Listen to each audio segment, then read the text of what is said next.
আসসালামু আলাইকুম। আজকে স্প্যামের ক্লাসে তোমাদেরকে স্বাগতম। আজকে আমাদের এখানে আলাপ করার বিষয় হচ্ছে নির্ণায়ক, ম্যাট্রিক্স ও ত্রিকোণমিতি। আজকের ক্লাসের যে মূল উদ্দেশ্য সেটা একটু বলি। আমরা মূলত একাডেমিকে তোমরা এই 3টা চ্যাপ্টার অর্থাৎ নির্ণায়ক, ম্যাট্রিক্স, ত্রিকোণমিতি এগুলো পড়ে আসছো, কিন্তু একাডেমিকের সাথে যে অ্যাডমিশনের গ্যাপটা বা ডিস্টেন্সটা এই পূরণ করার চেষ্টাটাই আজকে করা হবে। অর্থাৎ যেগুলো একাডেমিতে তোমরা জেনারেলি একটু পড়োনি বা যেগুলো একটু অ্যাড করলে ভালো হয় সেগুলোই আমরা দেখাবো। তো আমরা শুরু করি, চলো ম্যাট্রিক্স চ্যাপ্টার দিয়ে। এই যে উপরে দেখো ম্যাট্রিক্স লেখা, ম্যাট্রিক্স চ্যাপ্টার দিয়ে আমরা শুরু করি। এই পাশে দেখতে পাচ্ছ আমাদের ম্যাট্রিক্সে বইয়ে যে প্রকারভেদ আছে, অনেকগুলো প্রকারভেদ লেখা। তো ম্যাট্রিক্সের প্রকারভেদ বা সংজ্ঞা এগুলো আমি পড়াবো না, কিন্তু আমি একটা এখানে ইনস্ট্রাকশন দেওয়ার চেষ্টা করব। দেখো, এই সংজ্ঞাগুলো পড়ার ক্ষেত্রে ইন্টারে আমার ভিতর বা সবার ভিতরেই মোটামুটি এক ধরনের অনীহা দেখা যায়, কিন্তু এই সংজ্ঞাগুলো জানতে হবে। এখানে মিনিমাম যে কয়টা লেখা আছে, বইয়ে হয়তো আরও আছে, কিন্তু আমাদেরকে এইখানে মিনিমাম যে কয়টা বলা আছে সে কয়টা অন্তত শিখতে হবে। কেন? কারণ এখান থেকে হয়তো বলবা ভাইয়া বুয়েটে কি এটা সংজ্ঞা আসবে যে এই ম্যাট্রিক্স কাকে বলে, না সেরকম আসবে না, কিন্তু ডিইউ বা কুয়েটের জন্য কোশ্চেনটা ইম্পর্টেন্ট বা এই বিষয়গুলো ইম্পর্টেন্ট। সেটা হচ্ছে আমি পাশে দেখাইছি, দেখো তোমাদের ডিইউ বা কুয়েট বা এমসিকিউ যেগুলোতে আছে সেগুলোতে এই টাইপ কোশ্চেনটা আসতে পারে। সেটা কি, এই যে এখানে লিখে রাখছি নিচের কোনটি ড্যাশ ম্যাট্রিক্স, এরকম একটা কোশ্চেন আসতে পারে। তো ধরো আমি এখানে ধরে নিলাম যে এখানে হচ্ছে প্রতিসম দিল, কোনো পরীক্ষায় প্রতিসম দিল যে নিচের কোনটি প্রতিসম ম্যাট্রিক্স। আচ্ছা, নিচের কোনটি প্রতিসম ম্যাট্রিক্স, তাহলে এ বি সি ডি 4টা অপশন থাকবে, সেখান থেকে একটা বাছাই করতে হবে। কিন্তু বাছাই যখন তুমি করতে যাবা তখন প্রতিসম ম্যাট্রিক্সের যদি পরিচয়টা তোমার না জানা থাকে তাহলে কিন্তু এই 4টাতে তুমি অর্থাৎ এই কোশ্চেনটা অ্যান্সার তুমি করতে পারবে না। আমি যদি প্রতিসম ম্যাট্রিক্সের কথাই বলি তাহলে দেখো এখানে প্রতিসম ম্যাট্রিক্স হচ্ছে কি, যে ম্যাট্রিক্সকে আমরা ট্রান্সপোজ করলে ওই ম্যাট্রিক্সই আবার ফিরে আসে। অর্থাৎ সারিগুলোকে কলাম বরাবর বা কলামগুলোকে আমরা যদি সারি বরাবর সাজাই তাহলে সেম ম্যাট্রিক্স আবার ফিরে আসবে, সেটাই প্রতিসম ম্যাট্রিক্স। কিন্তু এই যে এই পরিচয়টা যদি তোমার না জানা থাকে, এই এমসিকিউ এর অ্যান্সার কিন্তু তুমি করতে পারবে না। সেজন্য আমাদের উচিত হবে এই কয়েকটা ম্যাট্রিক্স, মিনিমাম এই কয়েকটা, বইয়ে হয়তো আরও বেশি আছে, এই কয়েকটা ম্যাট্রিক্সের পরিচয় জেনে নেওয়া, তাহলে আমরা কি করতে পারবো, এইটার অ্যান্সার দিতে পারবো। আচ্ছা, ম্যাট্রিক্সে আমাদের বইয়ে সাধারণত আমরা এই 5টা অপারেশন নিয়ে কাজ করি: যোগ, বিয়োগ, গুণ, নির্ণায়কে অর্থাৎ কোনো ম্যাট্রিক্সের নির্ণায়কের মান নির্ণয় এবং ইনভার্স ম্যাট্রিক্স অর্থাৎ ম্যাট্রিক্সের বিপরীতকরণ। তো যখন এটা আমরা একাডেমিকে সাধারণত গুণ, তারপর যোগ, বিয়োগ, নির্ণায়কের মান, ম্যাট্রিক্স সব হাতে করি, অর্থাৎ ক্যালকুলেটর খুব একটা ইউজ করি না। কিন্তু যখন বুয়েট অ্যাডমিশনে যাব তখন এমন বলা থাকবে না যে শুধু একটা ম্যাট্রিক্সের নির্ণায়কের ইনভার্স ম্যাট্রিক্স বের করো, এই ম্যাট্রিক্স দেওয়া আছে সেটা ইনভার্স বের করো, এরকম থাকবে না। দেখা যাচ্ছে বুয়েটে যে তোমাদেরকে এমন করা লাগতে পারে যে 2-3টা ম্যাট্রিক্সের বিপরীত ম্যাট্রিক্স বের করা লাগতেছে, বা অর্থাৎ তখন যদি তুমি এইটা করতে যাও যে প্রত্যেকটার অ্যাডজয়েন্ট ম্যাট্রিক্স বের করলা, বের করে সেখান থেকে বিপরীত বের করলা, তাহলে দেখা যাচ্ছে একটা ওকে সময় পাবা 3 মিনিট, কিন্তু তোমার সময় লাগতেছে 10 মিনিট, 10 মিনিটের বেশি লেগে যাচ্ছে যদি তুমি খুব এক্সপার্ট হও তাও। তো কাজে ওইটা ভর্তি পরীক্ষায় ওই হাতে কলমের প্রসেসটা ইউজ করা যাবে না। এর জন্য আমাদেরকে প্রধানত ইউজ করতে হবে হচ্ছে ক্যালকুলেটর, অর্থাৎ আমরা ক্যালকুলেটরের সাহায্যে এই যে 5টা অপারেশন, এই 5টা অপারেশন একটু দেখব যে এই 5টা যোগ, বিয়োগ, গুণ, নির্ণায়কের মান, ইনভার্স ম্যাট্রিক্স এটা কিভাবে বের করা যায়।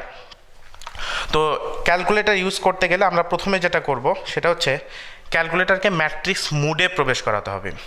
এই জন্য আমরা যদি দেখি অনের পাশে মেনু একটা বাটন আছে, অর্থাৎ ফার্স্টে আমরা অনের পাশে যে মেনু বাটনটা আছে এখানে প্রেস করব, মেনু বাটনে প্রেস করব।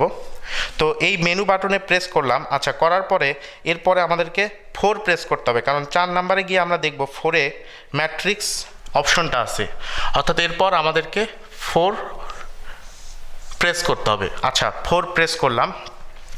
4 প্রেস করার পরে এখানে যে ম্যাট্রিক্স ডিফাইন ম্যাট্রিক্স একটা পেজ আছে, তো সেটা কেটে দিলাম, এসি প্রেস করলাম। এখন দেখা যাবে যে ম্যাট্রিক্সে ক্যালকুলেটারে শুধু পেজ এবং নিচে ম্যাট্রিক্স একটা কথা লেখা আছে, অর্থাৎ ক্যালকুলেটর এখন ম্যাট্রিক্স মুডে প্রবেশ করছে।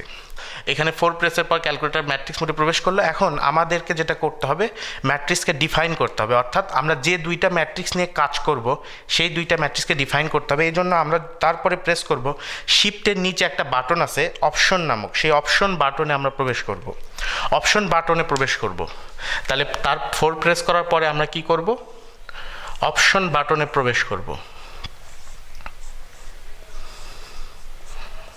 অপশন একটা বাটন আছে শিফটের নিচেই, সেই বাটনে প্রেস করে এখানে প্রবেশ করবে। 1 নাম্বার অপশনে আমরা পাবো ডিফাইন ম্যাট্রিক্স, এই জন্য আমরা 1 প্রেস করবো এরপরে। তাহলে এরপরে আমাদেরকে প্রেস করতে হচ্ছে 1। আমরা 1 প্রেস করলাম। আচ্ছা, 1 প্রেস করার পর 4টা অপশন আসবে, mat A, mat B, mat C, mat D. তো আমরা ধরো ম্যাট এ ইনপুট করবো। এখানে আমরা একটা ম্যাট্রিক্স লিখে নিছি, এ সমান হচ্ছে যে ম্যাট্রিক্সটা আছে, আবার বি সমান একটা ম্যাট্রিক্স দেওয়া আছে। এই দুইটা ম্যাট্রিক্স দিয়ে আমরা এই 5টা কাজ সারার চেষ্টা করব ক্যালকুলেটরের মাধ্যমে।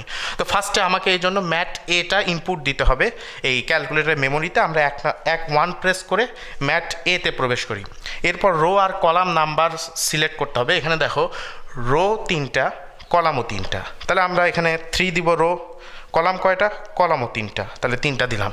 এরপর একটা হচ্ছে ম্যাট্রিক্সের দেখবা একটা গঠন চলে আসছে, সেই গঠনটা আমরা এ অনুযায়ী সাজাবো। তো এটার প্রথম উপাদান কি আমরা যদি দেই, প্রথম উপাদান হচ্ছে 0, সেকেন্ড উপাদান 1, থার্ড উপাদান 2। এটা ইকুয়াল দিয়ে অপশন এই যে উপাদানগুলো এগুলো ভরাতে হবে এ ম্যাট্রিক্সে। এভাবে আমরা প্রত্যেকটা দিয়ে দিই, -1 2 3 4 5 1, এই সবগুলো আমরা ইনপুট দিলাম এ ম্যাট্রিক্স। আচ্ছা, এ ম্যাট্রিক্স আমার সেভ হয়ে গেল। এবার এই এসি প্রেস করে আমরা এখানে ফ্রন্ট পেজে ব্যাক করব, অর্থাৎ ম্যাট এ সেভ হয়ে গেল। এরপর যেটা করব, ম্যাট বি আমরা সেভ করব। সেটা কিভাবে, সেটাও ঠিক একই প্রসেস, ওই আবার একইভাবে আমরা এই অপশনে প্রবেশ করব। অপশনে প্রবেশ করলে এই ডিফাইন ম্যাট্রিক্সে আবার প্রবেশ করতে হবে 1 প্রেস করে। এবার 2 প্রেস করব, কারণ আমরা এবারে ম্যাট বিটা ইনপুট করব। আচ্ছা, তাহলে আমরা 2 প্রেস করি। এবারেও রো আর কলাম চাপে, তো আমরা বিতেও দেখতেছি আমরা এটা 3/3ই নিছি। তো 3 রো 3 কলাম 3 এটাও প্রবেশ করলাম। এবারে ম্যাট বি আমাদেরকে ইনপুট করতে হবে। আচ্ছা, এটা প্রধান উপাদান দেখতে পাচ্ছি -2, তাহলে -2 লিখে ইকুয়াল দিতে হবে, তাহলে এটা ইনপুট হবে। একইভাবে 3, একইভাবে 1, একইভাবে 0, একইভাবে 2, একইভাবে 5, একইভাবে 6, 7 এবং -3। এই যে প্রত্যেকটা উপাদান ইনপুট দিলাম। এবার আমার ক্যালকুলেটরের মেমোরিতে ম্যাট্রিক্স এ এবং ম্যাট্রিক্স বি, এই দুইটা ম্যাট্রিক্সই আমাদের প্রবেশ করছে, অর্থাৎ মেমোরিতে সেভ হয়েছে। এবারে আমরা প্রথম কাজ থেকে শুরু করি, আমরা যোগ দিয়ে শুরু করি, অর্থাৎ ম্যাট্রিক্স এ এবং ম্যাট্রিক্স বি এই দুইটা আমরা ফার্স্টে যোগ করব। এই জন্য যেটা করতে হবে, আমাদেরকে আবার অপশনে প্রবেশ করতে হবে। এই যে অপশন বাটনের কথা বলছিলাম, প্রথমেই অপশন বাটনে আমরা প্রবেশ করব। আচ্ছা, অপশনে গেলাম। 3 নাম্বারে দেখব যে মানে ডিফাইন ম্যাট্রিক্সের যে পেজটা, ওখানে 3 নাম্বারে দেখব লেখা থাকবে ম্যাট এ। ওকে, আমরা 3 প্রেস করি, ম্যাট এ মেইন স্ক্রিনে চলে আসবে। আমরা কি করতে চাচ্ছি, ম্যাট এ আর ম্যাট বি দুইটা প্লাস যোগ করতে চাচ্ছি। তাহলে প্রথমে ম্যাট এ আসলো, এর সাথে কি দিলাম, প্লাস দিলাম। আচ্ছা, আবার অপশনে প্রবেশ করতে হবে, প্রবেশ করে এবারে ম্যাট বি বসাতে হবে। তাহলে এইভাবে সেমভাবে আমরা 4 প্রেস করলাম, করার মাধ্যমে ম্যাট এ মেইন স্ক্রিনে আসছে, ম্যাট বিও দেখবা যে মেইন স্ক্রিনে চলে আসছে, অর্থাৎ প্লাস আকারে, তারপরে প্লাস দিয়ে লিখে নিতে হবে। তাহলে ম্যাট এ প্লাস ম্যাট বি ইকুয়াল দিলাম। এই যে অ্যান্সারটা তোমরা ক্যালকুলেটারে তুমি যখন নিজে কাজ করবা, তখন ক্যালকুলেটারের স্ক্রিনে যেটা দেখতে পাবা, এইটাই মূলত আসলে ওই প্লাসের অ্যান্সার। তুমি যদি হাতে কলমে করো দেখবা মান একই আসবে। আচ্ছা, সেমভাবে আমার কিন্তু ম্যাট এ ম্যাট বি, আচ্ছা আমরা এটা কাটি, যেহেতু যোগের কাজ, তাহলে আমাদের মোটামুটি যোগটা শেষ। এবার আমরা কাজ করব হচ্ছে বিয়োগ নিয়ে। সেমভাবে অপশনে প্রবেশ করব, প্রবেশ করে ওই ম্যাটে আবার স্ক্রিনে নিয়ে আসবো, নিয়ে এসে জাস্ট একটা মাইনাস চিহ্ন দিব, তারপরে অপশনে আবার যেতে হবে। অপশনে গিয়ে আবার হচ্ছে 4 প্রেস করে ম্যাট বি নিয়ে আসবো। তাহলে ম্যাট এ মাইনাস ম্যাট বি দেখবা স্ক্রিনে চলে আসছে, মেইন স্ক্রিনে যখন চলে আসবে ইকুয়াল দিবা, যে অ্যান্সারটা এখানে যে ম্যাট্রিক্সটা দেখাবে সেটাই হবে তোমার ম্যাট এ মাইনাস ম্যাট বি, অর্থাৎ এটার অ্যান্সার। আচ্ছা, এবারে আমরা এ আর বি এই দুইটাকে গুণ করব। আচ্ছা, গুণ করার জন্য ঠিক সেম কাজ, আগের মতোই আমরা অপশনে প্রবেশ করব, করে 3 প্রেস করব, করে তারপরে আমরা গুণ চিহ্ন দিব, অর্থাৎ গুণ যেটা প্লাস মাইনাস এখানে গুণ আছে গুণ দিব, এবং আবার অপশনে গিয়ে এবার ম্যাট বি মেইন স্ক্রিনে নিয়ে আসবো। তাহলে ম্যাট এ ইন্টু ম্যাট বি দেখবা স্ক্রিনের উপর লেখা উঠছে, সেটা জাস্ট ইকুয়াল দিবা। যেটা অ্যান্সার আসবে, যে ম্যাট্রিক্সটা তোমার মেইন স্ক্রিনে চলে আসবে সেইটাই হবে তোমার অ্যান্সার, অর্থাৎ গুণের অ্যান্সারটা সেটাই হবে। আচ্ছা, এবারে আমরা নির্ণায়কের মানটা নির্ণয় করব। ধরো আমরা সাপোজ ধরো এ ম্যাট্রিক্স, এইটার আমরা নির্ণায়কের মানটা নির্ণয় করব। আচ্ছা, এর জন্য যেটা করতে হবে এটা একটু বলি। আমরা ফার্স্টে ওই অপশন বাটনেই কাজ হবে। অপশনে প্রবেশ করব। অপশনে প্রবেশ করে এখানে কোথাও যেটা হচ্ছে নির্ণায়কের ইংরেজি, সেটা তুমি এখানে খুঁজে পাবা না, এই জন্য নিচে যেতে হবে। নিচে গেলেই দেখবা যে এই নিচেরটা প্রেস করে নিচে যেতে হবে, গেলে দেখবা ডিটারমিনেন্ট বলে একটা অপশন 2 নম্বরে আসছে। তো তোমাকে যেটা করতে হবে, টু প্রেস করতে হবে। টু প্রেস করলে স্ক্রিনের উপর ডিইটি একটা ব্র্যাকেট আসবে, অর্থাৎ এরকম ডিইটি দিয়ে ফার্স্ট ব্র্যাকেট দেখবা স্ক্রিনে চলে আসছে। আচ্ছা, আসলো। আমরা কার হচ্ছে ডিটারমিনার নির্ণয় করতে যাচ্ছি? ম্যাট্রিক্স এর।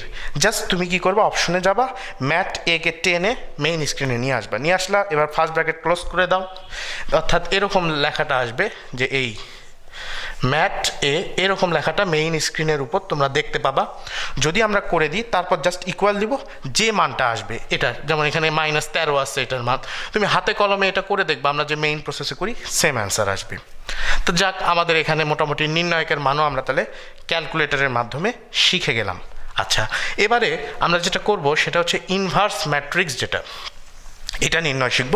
সাপোজ ধরো আমরা ম্যাট এ, অর্থাৎ এ ম্যাট্রিক্সেরই ইনভার্স ম্যাট্রিক্স আমরা বের করার ট্রাই করব। এর জন্য কি করতে হবে? আচ্ছা, সেম কাজ, তোমাকে আগে মেইন স্ক্রিনে ওই ম্যাট এ কে টেনে নিয়ে আসতে হবে। তার জন্য অপশনে প্রবেশ, এর কোনো বিকল্প নেই, অপশনে প্রবেশ করলা, করে 3 প্রেস করলা, ম্যাট এর স্ক্রিনে চলে আসলো। এরপরে এখানে এক্স স্কোয়ার যে বাটনটা, তার নিচে একটা বাটন দেখবা, সেটা হচ্ছে এরকম একটা বাটন আছে এক্স স্কোয়ারের নিচেই, এক্স ইনভার্স এরকম একটা বাটন আছে। সেই বাটনটাই হচ্ছে তোমাকে প্রেস করতে হবে। এক্স ইনভার্স একটা বাটন আছে, তো আমরা এইখানে দেখবা এখানে নিচে এক্স ইনভার্স বাটন আছে, দিলাম, ইকুয়াল দিলাম, একটা অ্যান্সার আসবে। এবং সেই অ্যান্সার সম্পর্কে আবার একটু বলতে হবে, যে অ্যান্সার আসবে সেটা একদম রাইট অ্যান্সার, সেটা যদি পরীক্ষার খাতায় লিখে আসো কোনো সমস্যা নাই। কিন্তু একটু বিষয় আছে, তোমার এখানে অ্যান্সারটা আসবে, দেখবা যে সামথিং, ধরো এখানে এটার অ্যান্সার আছে কত, ফার্স্টেরটা 1 আছে, তারপরে আছে -0.692, এরকম আজে বাজে দশমিকালা মান আসবে। এখন সেটা দেখে আবার অনেকে ঘাবড়ে যেতে পারো যে তাহলে কি হলো, এটা তো তাহলে হলো না, আমার তো অঙ্ক মনে হয় ভুল গেছে, এরকম খারাপ মান আসে কেন? আসলে আমরা পরীক্ষা যখন আমরা ইনভার্স ম্যাট্রিক্সটা নির্ণয় করি হাতে কলমে যেটা, তখন আমরা কি করি, অ্যাডজয়েন্ট ম্যাট্রিক্স বের করি। এবং অ্যাডজয়েন্ট ম্যাট্রিক্সের এখানে বাহিরে যেটা করি সেটা হচ্ছে এই যে নির্ণায়কের মানটা, ধরো এই ম্যাট্রিক্সের মান আছে -13, এই -13টা বাইরে এইভাবে 1/-13 আকারে রেখে দিই, এই জন্যে ভিতরে পূর্ণ সংখ্যার মানগুলো আসে। কিন্তু ক্যালকুলেটর এখানে তোমাকে যে অ্যান্সারটা শো করবে সেটা কি মিন করে, সেটা হচ্ছে ওই প্রত্যেকটা উপাদান যেটা অ্যান্সার আসছিল সেটাকে -13 দিয়ে ভাগ দিয়ে যে দশমিকালা মানগুলো আসছে সেই সংখ্যাগুলোই কেবলমাত্র তোমাকে দেখাবে। কিন্তু আমরা যেটা করি, আমরা পূর্ণ সংখ্যাটাই রেখে দিই। তো পূর্ণ সংখ্যা রাখার তাহলে বুদ্ধি আমার বা প্রসেসটা কী হবে, এটা রাখার প্রসেস হবে যে এই যে -13 দিয়ে এই যে এখানে যে অ্যান্সারগুলো আসবে সেগুলো লিখে নিয়ে প্রত্যেকটাকে -13 দিয়ে গুণ দিব, দিলে যে অ্যান্সারটা আসবে দেখবা ওটাই অ্যাডজয়েন্ট ম্যাট্রিক্স অটোমেটিক হয়ে গেছে, এবং জাস্ট বাইরে -1/13 এই সংখ্যাটা লিখতে হবে, তাহলেই দেখবা তোমার পূর্ণ সংখ্যাও আসবে, আবার বাইরে -1/13, অর্থাৎ আমরা হাতে কলমে করলে যে সুন্দর একটা অ্যান্সার আসে সেই অ্যান্সারটাই চলে আসবে। তো এইভাবে আমরা যদি ইনভার্স ম্যাট্রিক্স বের করি তাহলে খুব সহজে, অর্থাৎ এটা আমি মুখে বললাম জন্য হয়তো এত সময় লাগতেছে, কিন্তু যদি তোমরা যখন এক্সপার্ট হবা, যখন হাতে কলমে এটা করবা, অনেকবার প্র্যাকটিস করবা, এবং এটা কিন্তু মাস্ট, এটা অ্যাডমিশনের জন্য কেউ বসে থাকো না যে অ্যাডমিশনের সময় গিয়ে ক্যালকুলেটর ইউজ করবে, এটা কিন্তু তখনকার জন্য বসে থাকলে হবে না, তোমাকে এখন থেকে প্র্যাকটিস শুরু করতে হবে, এবং এখানে এক্সপার্ট হওয়াটা খুব জরুরি। তো এইভাবে যদি আমরা করি তাহলে আমরা খুব সহজে, বিশেষ করে আমাদের সবচেয়ে বেশি লাগে হচ্ছে ইনভার্স ম্যাট্রিক্সটা। অ্যাডমিশনে এবারে বুয়েটে আসছিল, গত 3 বছর ধরে ম্যাট্রিক্স থেকে কোশ্চেন আসতেছে এবং সেখানে ইনভার্স ম্যাট্রিক্স নির্ণয় করা লাগতেছে। তো এই কারণে এটা খুবই ইম্পর্টেন্ট, এটা করতেই হবে। আচ্ছা, আর লাস্ট একটা কথা বলি যে ক্যালকুলেটর ইউজের কথাটা একটু বলি এই বিষয়ে, যে এখানে আমি দেখাচ্ছি হচ্ছে 991 EX, 991 EX এখানে দেখাচ্ছি। এই ক্যালকুলেটরটা যাদের নাই তারা দয়া করে এটা কিনে নিবা, কারণ তোমাদের অনেকের আমি জানি 991 ESটা আছে, তো ওইটা ঠিক আছে, ওটাও চলবে, কিন্তু এখানে কাজগুলো খুবই স্মুথ হয়, ঠিক আছে, এই জন্য এটা কিনে নিতে বলছি। এটা বুয়েট কুয়েট আমি যতদূর শুনছি বেশিরভাগ ইঞ্জিনিয়ারিং যে অ্যাডমিশনগুলো আছে সেগুলো সবগুলোতে এটা ইউজ করতে দিচ্ছে। আমি বুয়েটে এটা নিজেই নিয়ে গেছিলাম। তো কাজেই এইভাবে যদি করো আমার মনে হয় ম্যাট্রিক্সের কোনো অঙ্কে, বিশেষ করে বইয়ের বা বলো অ্যাডমিশনের কোনো অঙ্কে ইনশাল্লাহ তোমরা ঠেকবে না, এইভাবে আমরা যদি ক্যালকুলেটর দিয়ে প্রত্যেকটা জিনিস ইউজ করি। আচ্ছা, আমরা এখানে একটা কোশ্চেন দেখতে পাচ্ছ যে একটা বিপরীত 2x2 ম্যাট্রিক্স, তার বিপরীত ম্যাট্রিক্স নির্ণয় করার চিন্তা ভাবনা করতেছি। এটা উপরে লেখা আছে এমসিকিউ, আর কি এমসিকিউতে আসতে পারে, ডিইউ বা এগুলোতে একটু ইম্পর্টেন্ট। তো এইটা আমরা যে মূল নিয়মটা করি অ্যাডজয়েন্ট ম্যাট্রিক্স, অত ঝামেলায় যাওয়ার দরকার নেই। আমি এখানে একটা ট্রিক্স শেখাবো, সেই ট্রিক্সটা কি সেটা চলো আগে একটু জেনে আসি। ধরো কোনো একটা ম্যাট্রিক্স এরকম আছে যে এ বি সি ডি এরকম ম্যাট্রিক্স। এটার বিপরীত ম্যাট্রিক্স নির্ণয় করতে বললে একটা মূল সূত্র আছে, সেটা একটু এখানে লিখি যে এটার বিপরীত ম্যাট্রিক্স, এটাকে যদি ইনভার্স করি এটা ইকুয়াল টু হবে যে এখানে হচ্ছে তো ফার্স্টে বাইরে মান থাকতে হবে, অর্থাৎ 1/AD মাইনাস এটা মাইনাস BC ইনটু এখানে অ্যাডজয়েন্ট ম্যাট্রিক্সটা নির্ণয় করতে হয়। তো অ্যাডজয়েন্ট ম্যাট্রিক্সটা কি হয় আসলে 2/2 এর ক্ষেত্রে, এই যে এটা হচ্ছে আমাদের প্রধান কর্ণ, ঠিক না, এটা হচ্ছে আমাদের প্রধান কর্ণ। তো প্রধান কর্ণ বরাবর উপাদান চেঞ্জ হয়। উপাদান চেঞ্জ হয় মানে কি, এখানে ডি যায় এখানে এ আসে, অর্থাৎ অ্যাডজয়েন্ট কীভাবে বের করবো সেটাই বলতেছি, যে প্রধান কর্ণ বরাবর উপাদান চেঞ্জ হবে, ডি এখানে যাবে এ এখানে আসবে। ওকে, আচ্ছা, আর এই যে আরেকটা যে কর্ণ আছে এই যে সিবি বরাবর, যেটা এই বরাবর চিহ্নের চেঞ্জ হবে, অর্থাৎ যে চিহ্নটা আগে ছিল তার বিপরীত চিহ্ন শুধু হবে। দেখো যেমন এখানে সি আছে, তার মানে এখানে হবে -C, এখানে বি ছিল এখানে হবে -B। এইটাই হচ্ছে এখানকার অ্যান্সার, এবং এইটা বইয়ে আছে, কিন্তু আমি আরও একটু সহজ করে বললাম যে এটা অনেক সময় উল্টাপাল্টা হয়ে যেতে পারে। এই জন্য জাস্ট মনে রাখবা যে প্রধান কর্ণ বরাবর উপাদান চেঞ্জ হবে, আর এই যে আরেকটা গৌণ কর্ণ যেটা সেই বরাবর শুধুমাত্র উপাদান একই থাকবে, সামনের যে চিহ্ন এটা চেঞ্জ হবে। তাহলে আসো আমরা এবার এইটাকে ধরে আমরা একটু ওইটা করে ফেলার চেষ্টা করি। আচ্ছা, এইটা করার ক্ষেত্রে দেখো আমরা যদি বলি এটার ইনভার্স, এখানে চিহ্ন দিলাম যে এটার ইনভার্স করতেছি ইকুয়াল টু, বাইরে হচ্ছে মান, তাহলে 4 মাইনাস 3 দুগুণ 6, এইটা এখানে দিলাম। আমরা কি বললাম, প্রধান কর্ণ বরাবর উপাদান চেঞ্জ হবে, অর্থাৎ এখানে 4 যাবে এখানে 1 আসবে, আর এখানে শুধুমাত্র চিহ্ন চেঞ্জ হবে, এখানে -3 আসবে এখানে -2 আসবে। অর্থাৎ আমরা যদি শেষ লাইন লিখি এই যে এইটা 4 -2 -3 1, এই প্রসেসটা একটু জেনে রাখো। এটা ভার্সিটির যে এমসিকিউ বা কুয়েটের এমসিকিউ এর জন্য কিন্তু খুব ইম্পর্টেন্ট। রিটেনের জন্য তো আগে যে ইনভার্স দেখালাম ওটা ক্যালকুলেটর করতে পারবা, 3/3 2/2 হলে মুখে মুখে এভাবে করা যায়। এবার আমরা ম্যাট্রিক্স সংক্রান্ত একটা প্রবলেম সলভ করব, খুব ইন্টারেস্টিং প্রবলেম। এটা কুয়েটে আসছিল, তো তোমাদের বুয়েটে ভবিষ্যতে হয়তো দিয়ে দিতেও পারে, খুবই সম্ভাবনা, বা এই টাইপ প্রবলেমগুলো আসলে স্যারেরা মোটামুটি পছন্দ করে, একটু ট্রিকি প্রবলেম। আচ্ছা, তো এখানে দেখো কী দেওয়া আছে, এ একটা ম্যাট্রিক্স দেওয়া আছে cos θ sin θ এর মাধ্যমে, আবার এ স্কোয়ারের মান বা স্কোয়ার একটা ম্যাট্রিক্স বলে দেওয়া আছে, সেটা হচ্ছে মানের মাধ্যমে আমাকে এটা সমাধান করতে বলছে, অর্থাৎ এই যে থিটা cos θ sin θ এই থিটাটা নির্ণয় করতে বলছে। তো দেখো এই দুটা ম্যাট্রিক্সের মধ্যে কিন্তু কোনো সম্পর্ক নেই, কারণ এটা এ স্কোয়ার, কিন্তু আমি যদি এই ম্যাট্রিক্সটাকে স্কোয়ার করতে পারি, অর্থাৎ 2 বার এই জিনিসটা গুণ দিয়ে দিতে পারি, তখন কিন্তু এ স্কোয়ার আর এই জিনিসটা এটা যেটা দেওয়া আছে এই দুটো তুলনা করতে পারবো। তাহলে আমার প্রথম কাজ হবে এ স্কোয়ার বের করা। চলো আমরা একটু এ স্কোয়ার বের করি। আচ্ছা, এ স্কোয়ার সমান এ ইন্টু এ সমান আসলে cos θ minus sin θ cos θ into আবার cos θ minus sin θ cos θ। Okay, আচ্ছা, তো এইটা আমরা করব। এখন দেখো, এখন আমরা একটু গুণ করার চেষ্টা করি। গুণ করলে দেখবা তোমরা আসবে, এখানে যদি আমরা হাতে কলমে যে গুণটা করি তাহলে দেখবা আসবে এরকম cos square theta minus sine square theta, এখানে আসবে হচ্ছে minus 2 sine theta into cos theta, নিচে আসবে 2 sine theta into cos theta, আর আসবে হচ্ছে cos square theta minus sine square theta. আচ্ছা, এবার এটা আমরা পাইলাম এ স্কোয়ার কজ থিটা সাইন থিটার মাধ্যমে, আর দেওয়া আছে এ স্কোয়ার কিন্তু মানের মাধ্যমে। অর্থাৎ আমরা যদি এই দুইটার তুলনা করি, এই দুইটা কিন্তু আসলে সেম, তার মানে আমরা উপাদানগুলোকেও সেম বলতে পারি বা সমান বলতে পারি। অর্থাৎ আমরা যদি এই প্রথম উপাদান নিই এবং এখান থেকে এই প্রথম উপাদানটা নিই, তাহলে কিন্তু দেখো আমরা এখানে লিখতে পারি cause square theta minus sine square theta সমান সমান এই যে হাফ, আর কি হাফ।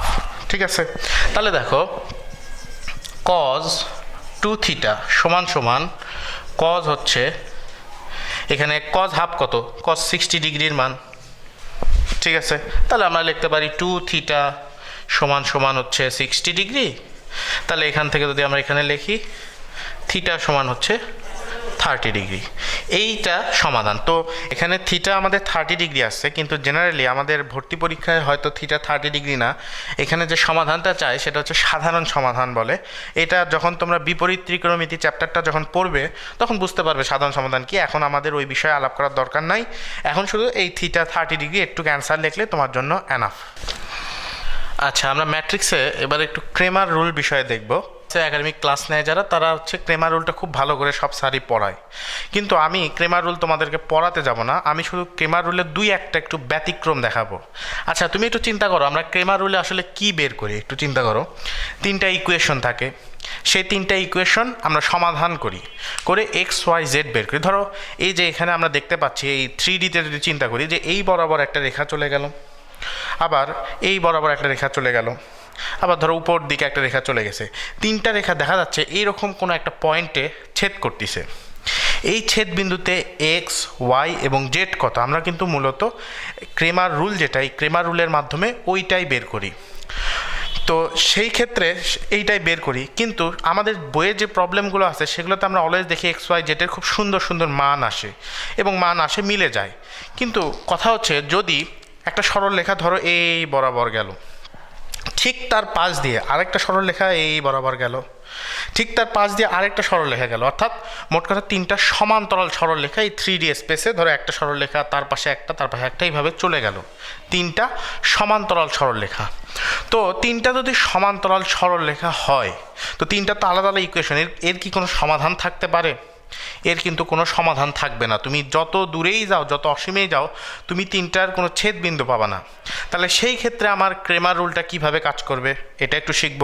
আরেকটা বিষয় শিখব, সেটা হচ্ছে যে ধরো একটা রেখা চলে গেছে, আরেকটা রেখা ঠিক একই রেখার উপর দিয়ে গেছে, আরেকটা রেখা ঠিক একই রেখার উপর দিয়ে গেছে, অর্থাৎ মোট কথা 3টা সেম রেখা না, কিন্তু 3টে একই বরাবর গেছে। অর্থাৎ এই রেখা 3টার প্রত্যেকটা পয়েন্টে কিন্তু আমি একটা করে সমাধান পাবো, প্রত্যেকটা পয়েন্ট, অর্থাৎ এর অসংখ্য সমাধান থাকবে।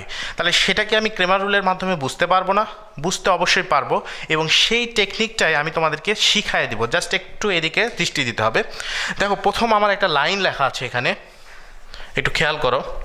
ডি ইকুয়াল টু 0, অর্থাৎ আমরা যেটা নির্ণায়কের মান বের করি ডি ইকুয়াল টু 0, আর ডিএক্স যেটা বের করি এইটা যদি 0 না হয় তাহলে বের করতে বা মনে করবা যে সমীকরণ 3টির কোনো সমাধান নেই। অর্থাৎ এরকম একটা রেখা, এরকম একটা রেখা, এরকম একটা রেখা, 3টা সমান্তরাল রেখা চলে গেছে, এদের কোনো ছেদ বিন্দু নাই। এটা মিন করতেছে যে 3টার কোনো সমাধান নাই। কখন পাবো? যখন আমরা D0 পাবো এবং ডিএক্সটা 0 নয় সেই কেসে। আচ্ছা, তাহলে আমাদের সমাধান নেই। এইভাবে যখন আমরা D0 পাবো কিন্তু ডিএক্স 0 হবে না, তখনই আমরা কমেন্ট নিচে লিখে দিতে পারবো যে হ্যাঁ, তাহলে এই 3টার কোনো সমাধান নেই। এটাই হচ্ছে ক্রেমার রুলের মাধ্যমে কিন্তু আমরা বের করতে পারবো। ঠিক আছে, আরেকটা জিনিস দেখি, দেখো এবার সেকেন্ড কেসটা একটু দেখো। 2 নাম্বার কেস যদি আমরা একটু চিন্তা করি, যে ডি সমান ডিএক্স সমান ডিওয়াই সমান ডিজেড সমান 0 হলে অসংখ্য সমাধান থাকবে। অর্থাৎ যদি আমরা বলি যে এই বরাবর একটা রেখা গেছে, ঠিক একই আবার একটা রেখা গেছে, একই রেখা গেছে, অর্থাৎ প্রত্যেকটা পয়েন্টে, যেটা একটু আগে বললাম যে প্রত্যেকটা পয়েন্টে এক একটা কিন্তু সমাধান থাকবে। এই সমাধান কখন থাকবে বা কখন আমরা ক্রেমার রুল দিয়ে এটা বুঝবো, যখন D equal to Dx equal to Dy equal to জিজেড ইকুয়াল টু 0 হবে, তখন আমরা বুঝতে পারবো যে এই ক্রেমার রুল, অর্থাৎ ক্রেমার রুলের মাধ্যমে তখন আমরা বুঝতে পারবো যে এটার অসংখ্য সমাধান থাকবে, অর্থাৎ প্রত্যেকটা পয়েন্টেই সমাধান বা 3টা রেখা একই বরাবর গেছে। তো এইভাবে আমরা ক্রেমার রুলের মাধ্যমে 2টা এক্সেপশন, এই 2টা কিন্তু ব্যতিক্রম বিষয়, এটা বইয়ে পাবা না, কিন্তু বুয়েটের একটা টিচার এখানে টেস্ট করতে পারে যে দেখি তো ছেলেটা তো ক্রেমার রুল তো ঠিকই আছে, এই 2টা নিয়ম বা সে জানে কি না, যখন ডি 0 হয় সে তখন কি করে সেটা দেখতে চেক করতে পারে। তো এই জন্যই আমাদেরকে এই 2টা রুল একটু ভালো করে জানা থাকতে হবে, এটা হচ্ছে বুয়েট বা এগুলোর জন্য একটু ইম্পর্টেন্ট চলে আসতে পারে, কাজে একটু জেনে রাখবো।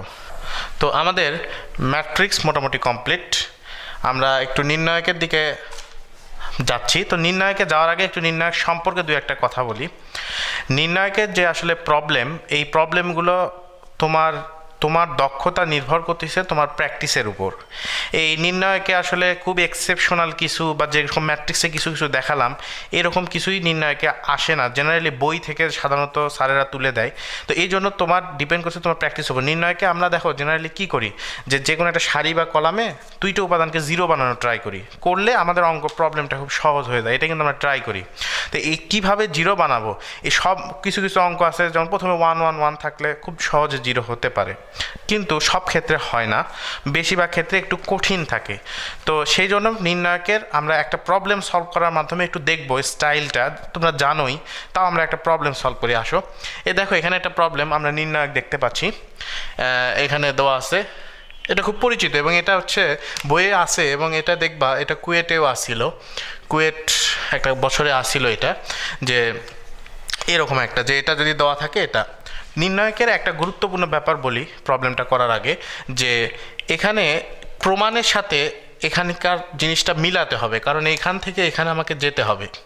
তুমি যদি একটু তাকাও, দেখো প্রথম রাশিটা কি আছে, 1 + a² - b², কিন্তু তুমি যদি প্রমাণে তাকাও দেখো এখানে কি আছে, 1 + a² + b²।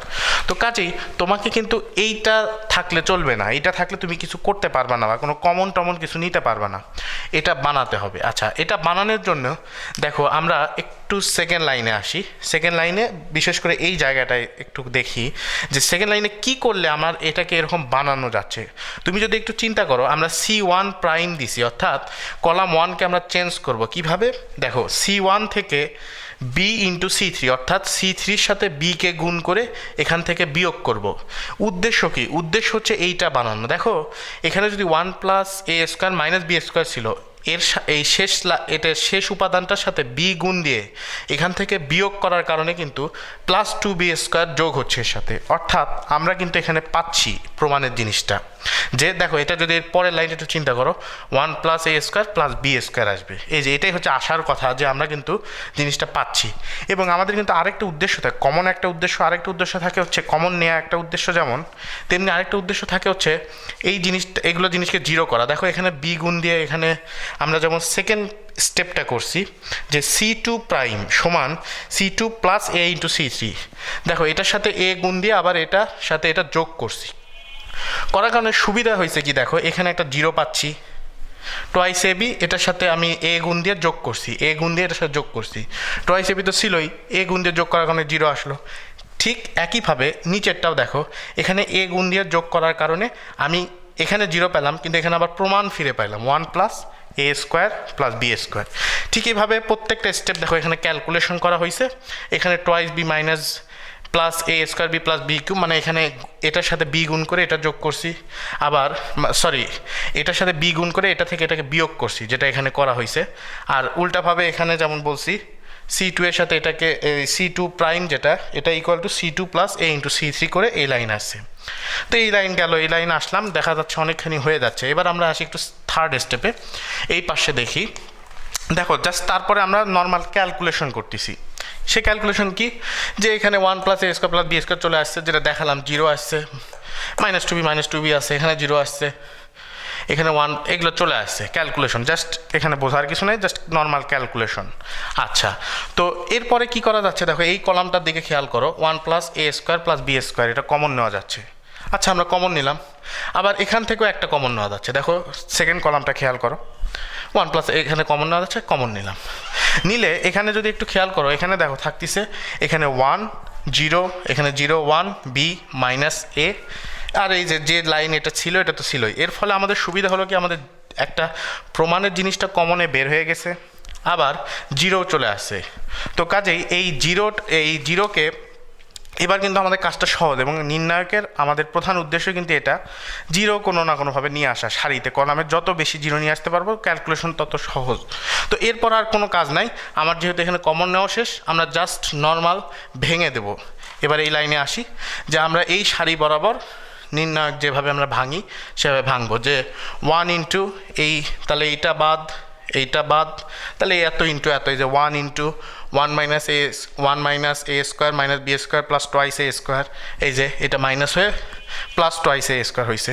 আর এই পাশে যদি আমরা একটু দেখি, যে 0-তে তো কিছু আসবে না, বিতে আসবে কি +b × এই যে আমরা যদি এই বরাবর কলাম সারি বাদ দিই, তাহলে যেটা আসতেছে এই যে +2b আসে। তো ক্যালকুলেশন করলে দেখা যাচ্ছে এই পুরাটা যদি আমরা ক্যালকুলেশন করি, দেখতে পাবো 1 + a² + b² চলে আসছে, এবং গুণ করে আমাদের এই প্রমাণ চলে আসে।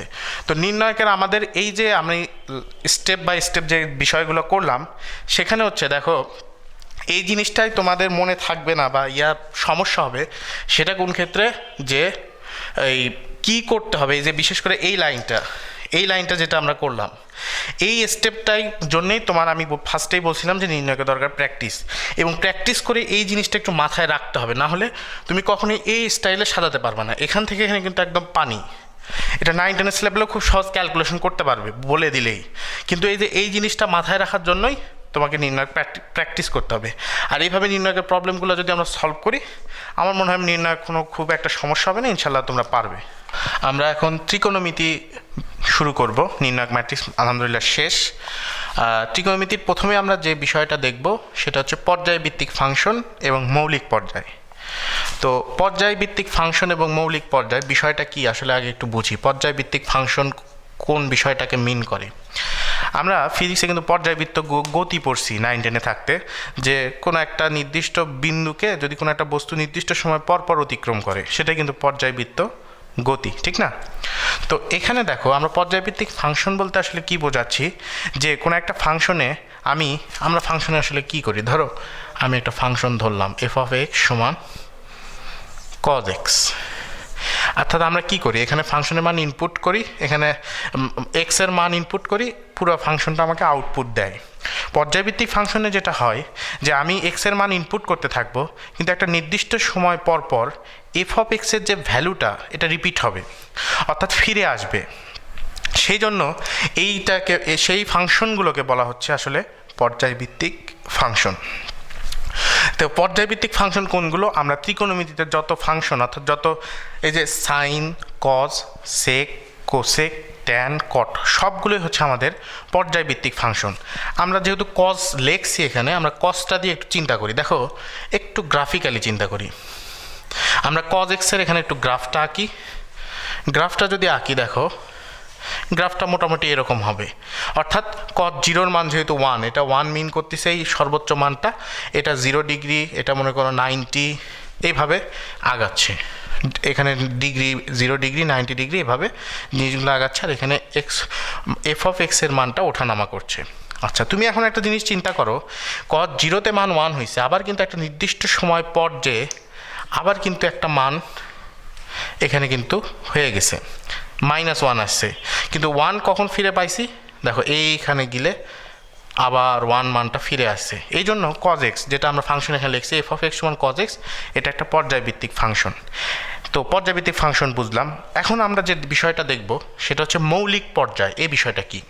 প্রত্যেকটা পর্যায়ভিত্তিক ফাংশনেরই একটা মৌলিক পর্যায় থাকে। সেটা কি মৌলিক পর্যায়টা আসলে কি মিন করে? দেখো, যে মান পর পর আসলে মানটা রিপিট করে, অর্থাৎ এক্সের আমি ভ্যালু চেঞ্জ করতেছি, যে পর পর চেঞ্জ হবে। যেমন তুমি যদি এখানে চিন্তা করো পুরাটা, যে এখানে দেখো 360 ডিগ্রি, এখানে 90, এই পুরাটা 180, আরও 90, তার মানে মোট 360 ডিগ্রি, বা বলতে পারি 2π পর পর দেখবা কি মান আবার ফিরে আসতেছে 2π পর পর। এখানে যেমন 1, এখানে আবার 1 ফিরে আসছে 360 ডিগ্রি পর পর। এই যে সর্বনিম্ন যে পরে যে মানটা ফিরে আসলো এফ অফ এক্সের, সেটাকেই বলা হচ্ছে মৌলিক পর্যায়। তো যে কোনো ফাংশনের মৌলিক পর্যায় নির্ণয়ের পদ্ধতিটা একটু শিখতে হবে। যেমন এটা হচ্ছে দুইটা প্রসেসে আমরা একটু শিখব। এখানে আমরা 4টা ফাংশন একটু লিখি, sin x, cos x, sec x, আর একটা হচ্ছে cosec x। আবার এই পাশে আমরা 4টা একটু ফাংশন দুইটা আর বাকি আছে, tan x আর cot x। এখন আমাদের যে অ্যাডমিশনে যে কোশ্চেনগুলো জেনারেলি অনেক সময় দিতে পারে মৌলিক পর্যায় নির্ণয়ের কোশ্চেন। মৌলিক পর্যায় নির্ণয় কীরকম? যেমন ধরো আমি একটু 1 নাম্বার যে সারিটা লিখছি এটা নিয়ে একটু আগে আলাপ শেষ করি। ধরো এরকম একটা দিল sin 2x + 3, বলল এই ফাংশনটির মৌলিক পর্যায় কত বা মৌলিক পর্যায় নির্ণয় করো। তো সেটা আমরা কিভাবে নির্ণয় করব?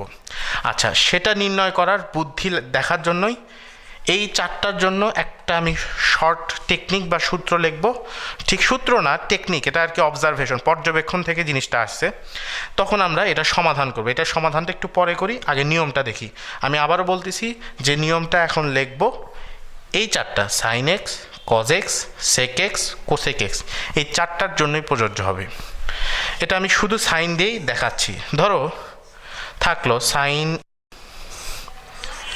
nx + p, এটা একটা সাধারণ সমীকরণ লিখছি, sin nx + p।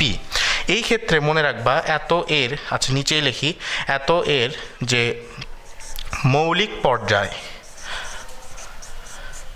sin nx + p এর যে মৌলিক পর্যায়, এটা যদি আমরা বের করি তাহলে সেটা হবে 2π/n। এটা একটু মাথায় রাখবে। এটা শুধু সাইন না, আমি আবারও বলছি এই 4টার জন্যই প্রযোজ্য হবে 2π/n। অর্থাৎ এখানে যদি কোসেকও থাকতে পারে, সেকও থাকতে পারে, কজও থাকতে পারে, যেটাই থাক ওই 4টার জন্য এইটা সূত্র টুয়াইস π/n। অর্থাৎ সামনে যে এক্সের যে সামনে যে সহগটা থাকবে সেটা। আসো তাহলে আমরা যে প্রবলেমটা বা ছোট প্রবলেমটা লিখছিলাম এটা একটু সলভ করি। দেখো এখানে কি আছে, 2 আছে, তার মানে কি আসলে 2π/2। এই ক্ষেত্রে মৌলিক পর্যায় 2π/2 = π। অর্থাৎ যদি কোশ্চেনে বলে যে এটার মৌলিক পর্যায় কত, π। তো এইভাবে আমরা সাইন, কস, সেক, কোসেক এইটা বের করতে পারবো। আচ্ছা, sin x, cos x, sec x, cosec x এগুলোর মৌলিক পর্যায় নির্ণয় শিখলাম। এবারে আমরা tan x আর cot x এর জন্য একটা নিয়ম লিখব, সেইটাই বা ওই যে আগের মতো যে সূত্রটা লিখছিলাম ওই টাইপ একটা লিখব, সেটাই আমাদের অ্যান্সার হবে বা সেটাই হচ্ছে আসলে মৌলিক পর্যায় নির্ণয়ের সূত্র হবে। আচ্ছা, যেমন আমরা ফার্স্টে একটা প্রবলেম নিই, tan ধরো 3x + 5 এরকম একটা ফাংশন দেওয়া থাকলো এবং বলা হলো যে এই ফাংশন বা এইটাই ফাংশনের এই যে ফাংশন এইটার হচ্ছে মৌলিক পর্যায় কত। তো তাহলে একটু আবার পাশে আসি, আমরা যেটা করি tan এখানে ধরো nx + p। এবারে tan আর কটের জন্য, এটা দুইটার জন্য প্রযোজ্য, tan আর কটের জন্য সাধারণ সূত্রটা লিখে নিই। এই ক্ষেত্রে যে মৌলিক পর্যায়টা হবে সেটা হচ্ছে π/n। এই যে π/n এইটা হবে tan nx + p এর জন্য মৌলিক পর্যায়, অর্থাৎ শুধু tan না, দুইটা tan আর cot। আচ্ছা, এবার তাহলে আমরা শিখলাম, এবার আমরা এটা দিয়ে একটু সলভ করি এটা। তাহলে এখানে কত হচ্ছে, এখানে সামনে x এর সহগ কত আছে, 3। তো n কত, n = এখানে 3, তার মানে অ্যান্সার হচ্ছে আমাদের π/3। অর্থাৎ এটা আসলে গ্রাফিক্যালি কি মিন করে, আমি যদি এখানে এক্স এর ভ্যালু বারবার বসাই, বসে বসে যদি এই ফাংশনটার আমরা হচ্ছে গ্রাফ বের করি, তাহলে দেখা যাবে π/3 মানে কত আসলে 60 ডিগ্রি। এই কোণ পরপর বা এই ভ্যালু পরপর সেম মান আবার ফিরে আসতেছে এরকম দেখা যাবে। এটা কিন্তু গ্রাফিক্যালি এইটাই মিন করে, কাজে এটা আমাদের জন্য ইম্পর্টেন্ট। এটা এমসিকিউ বা এটা থিওরিটিক্যাল, এটা আমাদের বইয়ে আসলে অত ক্লিয়ারলি নাই, আমি যত ক্লিয়ারলি এখানে বললাম। তো এই জিনিসটা একটু আমাদেরকে অবশ্যই মাথায় রাখতে হবে যে সাইন কস সেক কোসেক এটার জন্য একটা আলাদা, যেটা আগে আলোচনা করছি, ট্যান কটের জন্য এখন যেটা আলোচনা করলাম। তো এইটা ইনশাল্লাহ মাথায় রাখলে মৌলিক পর্যায় নির্ণয় বা পর্যায়ভিত্তিক ফাংশন নির্ণয় এখানে কোনো সমস্যা হবে না। আচ্ছা, এবার আমরা একটা ছোট্ট প্রবলেম সলভ করব মৌলিক পর্যায়ের উপর। দেখো এখানে বলা আছে f(x) সমান এত। এখন কোশ্চেনে বলছে যে এটার মৌলিক পর্যায় নির্ণয় করতে হবে। এখন আমি এতক্ষণ শেখালাম শুধু সাইন কজ এগুলা, স্কোয়ার থাকলে কি হবে, তাই না? অনেকে আবার ঘাবড়ে গেছে স্কোয়ারটা দেখে, যে স্কোয়ার থাকলে আবার কি হবে। আচ্ছা, স্কোয়ার থাকলে কোনো চেঞ্জ হবে না, নিয়ম আগের মতোই, ডিপেন্ড করবে শুধু ফাংশনটার উপর, যে এটা কি সাইন না ট্যান না কট না কস কিসে। যেহেতু এটা সাইন, আমরা জানি যে সাইনের ক্ষেত্রে, এই ক্ষেত্রে একটু এনের মানটা একটু চিন্তা করো তো, এনের মান কিন্তু 1/8, এক্সের সাথে সহগ কত 1/8। তাহলে আমরা মৌলিক পর্যায় আসলে কত হবে 2π/1/8। বিষয়টা এরকম না? তার মানে 8 উপরে দেওয়া আসলে কত হবে 16π। এই ছোট্ট এমসিকিউগুলো, এগুলো কিন্তু অনেক সময় অ্যাডমিশনে আসে মৌলিক পর্যায় নির্ণয় সংক্রান্ত। এগুলো মূলত ফাংশনের পড়াশোনা, কিন্তু ত্রিকোণমিতির সাথে যেহেতু ব্যাপকভাবে রিলেটেড, কাজে এখানে দেখানো হচ্ছে। এবারে আমরা একটা প্রবলেম সলভ করব ওই মৌলিক পর্যায় সংক্রান্ত, কিন্তু একটু অন্যরকম। আমরা এর আগে সিঙ্গেল ওয়াই সাইন কস ছিল বা সাইন এত বা কজ এত এরকম প্রবলেম সলভ করছি, কিন্তু আমরা এরকম রাশি ভিত্তিক প্রবলেম সলভ করিনি। কিন্তু এখানে চাইছে কি যে এই রাশিটা যেটা বোর্ডে দেখতে পাচ্ছ এর মৌলিক পর্যায় নির্ণয় করতে বলছে। এটা করার জন্য যে প্রসেসটা ইম্পর্টেন্ট, অ্যান্সার ইম্পর্টেন্ট না। প্রসেসটা দেখো, আমি প্রত্যেকটার আলাদা আলাদাভাবে মৌলিক পর্যায় বের করব, যেটা আমরা আগে সূত্রটা শিখছি। তাহলে দেখো প্রত্যেকটা আলাদা আলাদা করে যদি মৌলিক পর্যায় বের করি, তাহলে দেখো এখানে হচ্ছে আসবে কত 2, এখানে n এর মান 1/3, তার মানে 2π/1/3। আচ্ছা, এখানে কত 2π/½ ওকে, আর এখানে কত 2π/1/6, তার মানে মোট কথা এখানে আসবে 6π মৌলিক পর্যায় প্রথমটার জন্যে, দ্বিতীয়টার জন্যে 4π, তৃতীয়টার জন্যে 12π। তাহলে এর মৌলিক পর্যায় কি 3টা? না, মৌলিক পর্যায় তো একটাই, কারণ একটা নির্দিষ্ট সময় পরপরই তো আসলে, বা একটা নির্দিষ্ট এক্সের মান যাওয়ার পরই তো মানটা রিপিট করবে ওয়াইয়ের মান। তো এইটা 3টা দিয়ে আমি তাহলে কি করব, এখানে নিয়মটা একটু জেনে রাখো, এই 3টার লসাগু করতে হবে। এখন বলবা কেন লসাগু করব, আসলে সেইটা আরেকটু হায়ার লেভেলের জিনিস, এটা আমাদের জানার দরকার নাই।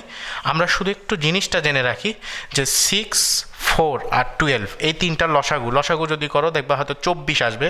যাক, অ্যান্সার ইম্পর্টেন্ট না, প্রসেসটা একটু শিখে রাখো যে 6, 4 আর 12 এই 3টার লসাগু, তার সাথে হবে পাই, অর্থাৎ যদি 24 আসে 24 পাই হবে এই কোশ্চেনের অ্যান্সার। তাহলে আমরা কি করব, আগেই বলছি স্কোয়ার কোনো ম্যাটার করে না, কিন্তু রাশি আকারে থাকলে আলাদা আলাদা করে বের করব, মৌলিক পর্যায়ে বের করব, তারপর সেই 3টার অর্থাৎ 3টা 4টা যাই থাক ওই সবগুলার লসাগু বের করব। লসাগু বের করলে যে মানটা আসবে সেটাই হবে আমাদের ওই পুরা রাশিটারই মৌলিক পর্যায়। আচ্ছা, এবারে মৌলিক পর্যায় সংক্রান্ত আরেকটা একটু প্রবলেম দেখব, একই টাইপই, কিন্তু এখানে একটা নতুন ইনফরমেশন আমি তোমাদের সাথে শেয়ার করব। সেটা কি, আচ্ছা দেখো আগের নিয়মেই আমরা একটু করি, যে প্রত্যেকটার এখানে যেহেতু এটার মৌলিক পর্যায়ে চাইছে, এই রাশিটার মৌলিক পর্যায় নির্ণয় করতে হবে। এখন প্রথমটার মৌলিক পর্যায় একটু বলো, 2π/4, তার মানে কি π/2, ঠিক আছে। আচ্ছা, এখানে কত 2π/3, আমরা আগের নিয়মে জাস্ট লিখতেছি। এখানে কত 2π/5, প্রত্যেকটা আলাদা আলাদা মৌলিক পর্যায় নির্ণয় করলাম। তো এখানে আসলো কি হাফ, এখানে আসলো হচ্ছে 2/3, এখানে আসলো 2/5, অর্থাৎ প্রত্যেকটা ক্ষেত্রে দেখো তুমি যদি চিন্তা করো, আমি বলছিলাম যে যেটা আসবে সেই 3টার লসাগু হবে। তাহলে পায়ের সামনে কি আছে, হাফ আছে, এখানে 2/3 আছে, এখানে 2/5 আছে, এই 3টার লসাগু নির্ণয় করতে হবে, অর্থাৎ হাফ 2/3 আর 2/5 এই তিনটার লসাগু আমরা নির্ণয় করব। কিন্তু একটু চিন্তা করো, তুমি কি এর আগে আসলে আমরা কিন্তু কখনোই ভগ্নাংশের যে লসাগু, এই ভগ্নাংশের লসাগু কিন্তু নির্ণয় করিনি। আমরা অলওয়েজ পূর্ণ সংখ্যা, যেমন এর আগের বারই যেটা পাইলাম যে 2, 3, 4 এরকম একটা ভগ্নাংশের লসাগু কীভাবে, সংখ্যা, এই তিনটা সংখ্যার লসাগু কীভাবে বের করতে হয় এটা আমরা শিখছি। কিন্তু ভগ্নাংশের লসাগুটা কিন্তু কেউ যদি শিখে থাকো অবশ্যই ভালো, কিন্তু বেশিরভাগ স্টুডেন্ট আমার মনে হয় ভগ্নাংশের লসাগু শেখোনি। তো এটা একটু এক্সট্রা ইনফরমেশন হিসেবে জানাই দিতে চাই। এটাতে খুব ইম্পর্টেন্ট তা না, কিন্তু একটু জেনে রাখা ভালো যে আমরা ভগ্নাংশের লসাগু, এই যে যেমন এখানে কাজে লাগছে, অন্য কোনো জায়গায়ও কাজে লাগতে পারে, এই জন্য আমরা একটু ভগ্নাংশের লসাগু নির্ণয়ের একটা ফর্মুলা আছে, একটু এটা লিখে নেব যে তিনটা ভগ্নাংশ অর্থাৎ ভগ্নাংশের লসাগু যেটা ইকুয়ালস টু, ভগ্নাংশের লসাগু ইকুয়ালস টু, যদি আমরা দেখি যে উপরে হবে লবের লসাগু, নিচে হবে হরের গসাগু। অর্থাৎ যে লব, যেমন 1, 2, 2, এই তিনটার আমি যদি লসাগু করি সেটা হবে লবে, এবং নিচে 2, 3, 5 এই তিনটা অর্থাৎ লব যে তিনটা আছে রিলেট করে যেটা হবে সেটা অ্যান্সার এইভাবে ইম্পর্টেন্ট না, আমি নিয়মটা শেখাচ্ছি। লবের লসাগু 1, 2, 2 তিনটার লসাগু বের করব, সেটা লবে হবে। হরে হবে কি 2, 3, 5 এই তিনটার গসাগু নির্ণয় করে যেটা আসবে সেটা হবে আমাদের অ্যান্সার, এবং তার সাথে শুধু পাশে একটা পাই লিখতে হবে, তখনই আমাদের সেই অ্যান্সারটা চলে আসবে। তো কাজে এইভাবে আমরা এই টাইপ মৌলিক পর্যায় সংক্রান্ত ইনশাআল্লাহ সমস্যা হবে না, এই টাইপ যত প্রবলেম আছে সবই দেখানো হয়েছে। এবারে আমাদের ত্রিকোণমিতির যে শেষ অংশটা ত্রিভুজের গুণাবলী, এটা নিয়ে একটু আলাপ করব। প্রথমে এটা নিয়ে আলাপ করছি কেন, কারণ আসলে অন্য বিষয়গুলোর থেকে এটা বেশি ইম্পর্টেন্ট। তো ত্রিভুজের গুণাবলী পড়তে গেলেই আমাদের কতগুলো সূত্রের প্রয়োজন হয়। আমরা যদি এই পাশে দেখি, বোর্ডের এই পাশে দেখো, এখানে মোটামুটি আমাদের প্রবলেম করতে গেলে যে সূত্রগুলো লাগে সেটার একটা মোটামুটি লিস্ট দিছি, তাও সব দেই নাই, যেগুলো মোটামুটি প্রবলেম করতে গেলে লাগে সেগুলো দিছি। এখানে যেমন সাইন সূত্র, কোসাইন সূত্র, তারপর এখানে ত্রিভুজ ক্ষেত্রফল নির্ণয় সংক্রান্ত কতগুলো সূত্র আছে, এই সূত্রগুলো জানা হচ্ছে এই অধ্যায়ের জন্য খুবই জরুরি। তো মোটামুটি এই সূত্র আমি জানি, তোমরা জানো, স্যারেরা পড়াইছে, তো কাজে এই দিকে হাত দিচ্ছি না। আমরা চলো একটা প্রবলেম সলভ করার মাধ্যমে একটু সূত্রের ইউজটা দেখি। এখানে বলছে দেখো, কোনো ত্রিভুজে a = 2b অর্থাৎ বাহু a = 2b, কোণের ক্ষেত্রে a = 3b দেওয়া আছে হলে ত্রিভুজের অন্য কোণগুলো নির্ণয় করো। আচ্ছা, একটু চিন্তা করো, আমাদের বাহু এবং কোণ এই দুইটার মধ্যে একটা রিলেশন দেওয়া আছে, দুইটা বাহু এবং ওর বিপরীত দুইটা, অর্থাৎ দুইটা কোণ এবং তাদের বিপরীত বাহুর মধ্যে একটা রিলেশন দেওয়া আছে। এই রিলেশন সংক্রান্ত প্রবলেম বা এই রিলেশন সংক্রান্ত প্রবলেমকে সলভ করতে গেলে আমাদের একটা সূত্রই মাথায় আসতে হবে, সেটা হচ্ছে সাইন সূত্র। তো চলো আমরা একটু সাইন সূত্রটা লিখি। আমরা জেনারেলি কী লিখি, a/sin a = b/sin b, এই সূত্র। এখন আমরা পরের লাইনে জাস্ট কি করব, এই যে ভ্যালুগুলো দেওয়া আছে এগুলো একটু বসায় দেব, অর্থাৎ এর জায়গায় আমরা 2b বসালাম, এবং এ কোণের জায়গায় আমরা থ্রাইস ক্যাপিটাল B বসে দিলাম, = b/sin b। তো আমরা জানি b তো ত্রিভুজের বাহু, স্মল b, এটা সুন্দর করে কেটে যাবে। এবং একটু জিনিসটা চিন্তা করো, 2/sin thrice b, আমরা sin thrice b কে sin b এর মাধ্যমে প্রকাশ করব, যেটা আগের চ্যাপ্টারগুলোতে যে সূত্রটা আছে সেই সূত্র অনুযায়ী যদি আমরা ভাঙি তাহলে আসে দেখো 3sin b - 4sin cube b = 1/sin b। এখন চিন্তা করো, প্রত্যেকটার মধ্যেই সাইন বি আছে, এবং ক্যাপিটাল বি হচ্ছে ত্রিভুজের একটা কোণ, এটা কখনো 0 হবে না, এই জন্য সাইন বির মানও কিন্তু 0 হওয়া পসিবল না। এই জন্য আমাদের সাইন বিটা সুন্দর করে কেটে যাবে, 2/3 - 4 sin square b = 1। তো আমরা যদি এখানে একটু করি, দেখো এরপর এখান থেকে যদি এই লাইনে আসি, দেখো এখানে তো কেটে গেল, তারপর আমরা নর্মাল ক্যালকুলেশন করি যে 3 - 4 sin square b = হচ্ছে 2। তার মানে লাস্ট কথা আসে কি সাইন স্কোয়ার বি সমান আসলে আসে হচ্ছে, ও সরি এখানে 4টা মিসিং হয়েছে, 3 - 4 সাইন স্কোয়ার বি। লাস্টে ক্যালকুলেশন করলে দেখবে সাইন স্কোয়ার বি সমান আসবে 1/4। তার মানে সাইন বি সমান আসলে প্লাস মাইনাস হাফ, ঠিক আছে, প্লাস মাইনাস হাফ, অর্থাৎ সাইন বি এর মান প্লাস হাফ হতে পারে মাইনাস হাফও হতে পারে। কিন্তু একটা জিনিস একটু চিন্তা করো, সাইন বি এর মান নেগেটিভ, দেখো তোমরা যদি একটু 4 কোয়াড্রেন্টের কথাটা একটু চিন্তা করো, 4টা চতুর্ভাগ, সাইনের মান নেগেটিভ হয় কোথায়, থার্ড এজে, ফার্স্ট সেকেন্ড দুটাতে পজিটিভ। তার মানে যদি নেগেটিভ হয় তাহলে কোনটা অবশ্যই এরকম কিছু একটা হইতে পারে।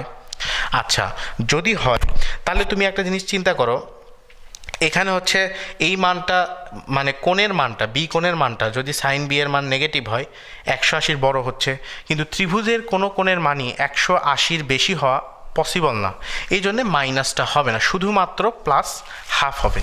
আচ্ছা এই পার্টটা আমরা একটু মিশাই দিই। তো সাইন বি সমান প্লাস হাফ হলো, তার মানে আসলে বি সমান কত, সাইন বি হাফ হলে বি সমান আসলে 30 ডিগ্রি।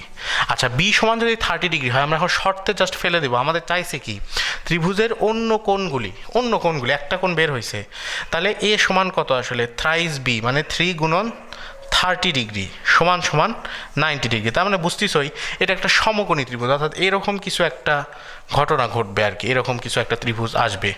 আর সি সমান আসলে কি 180 মাইনাস এ মাইনাস বি, তার মানে আসলে কি 180 ডিগ্রি মাইনাস 90 ডিগ্রি, এটা খুব সিম্পল হিসাব, মাইনাস হচ্ছে 30 ডিগ্রি সমান সমান 60 ডিগ্রি। এইটা হচ্ছে আমাদের এই হিসাব নিকাশ, এভাবে আমরা সি কোণটা বের করতে পারি এবং বি কোণ এ কোণ 3 কোণই বের করতে পারি।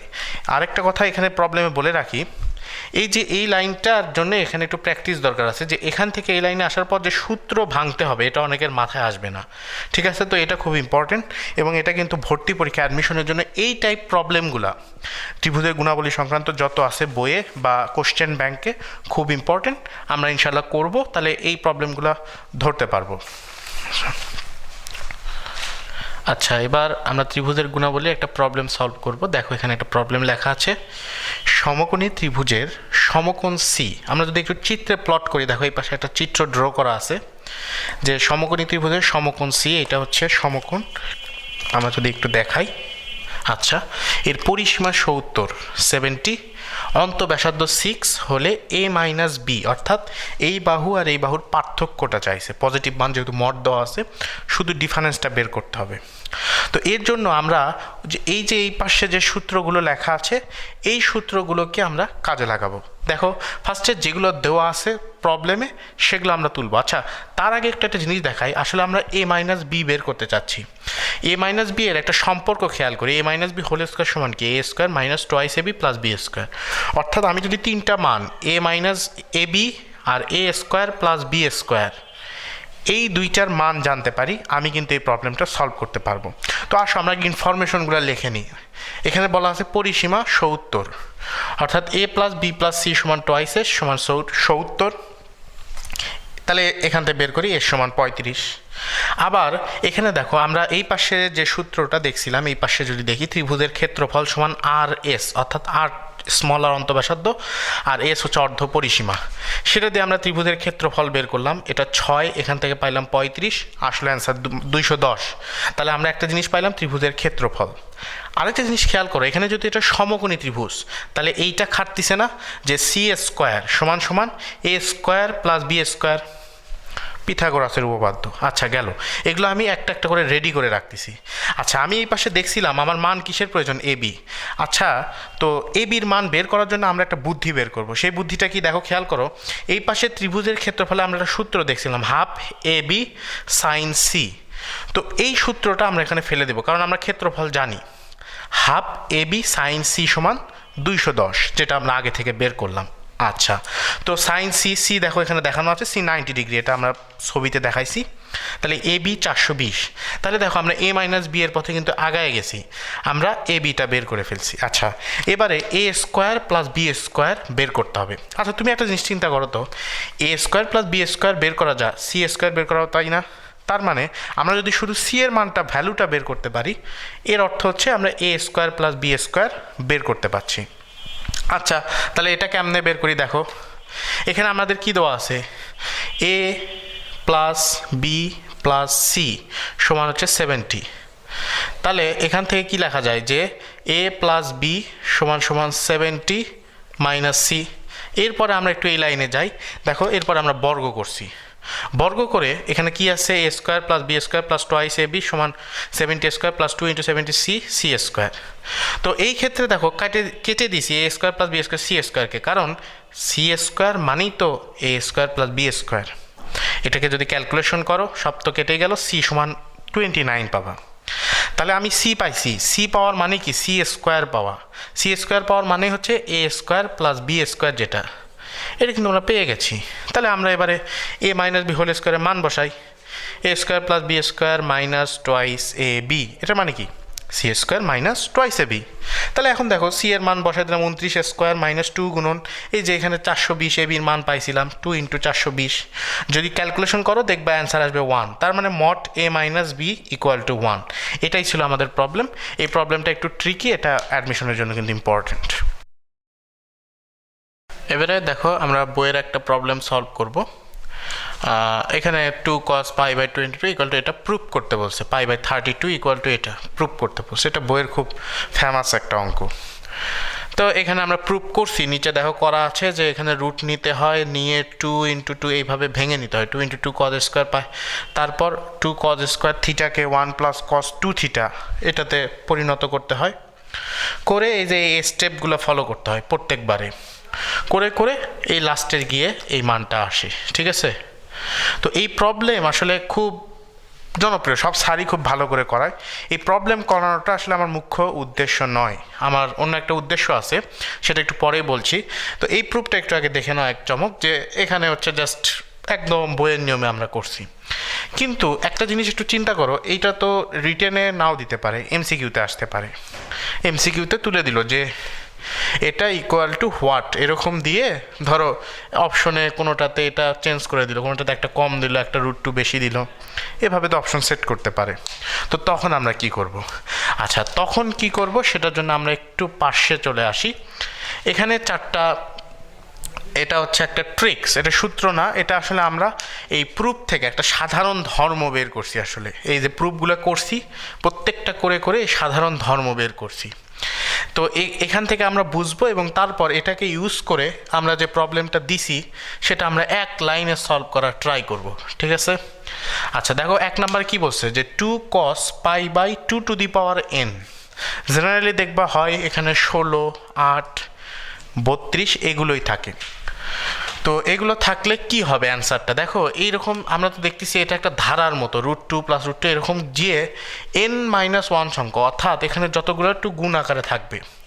যেমন মনে করো আমরা যদি এটার সাথে এটা মিলায় দেখি, এটা এর আকার আর আমরা যে কোশ্চেনটা দিছি আকার কিন্তু সেম, পাই বাই এখানে 32 মানে কি আসলে, আমরা যদি এই পাশে দেখি 32 মানে আসলে 2 টু দি পাওয়ার 5, 16 দুগুণ 32, 2 টু দি পাওয়ার 5, অর্থাৎ এখানে n সমান হচ্ছে এই প্রবলেমের ক্ষেত্রে n সমান 5।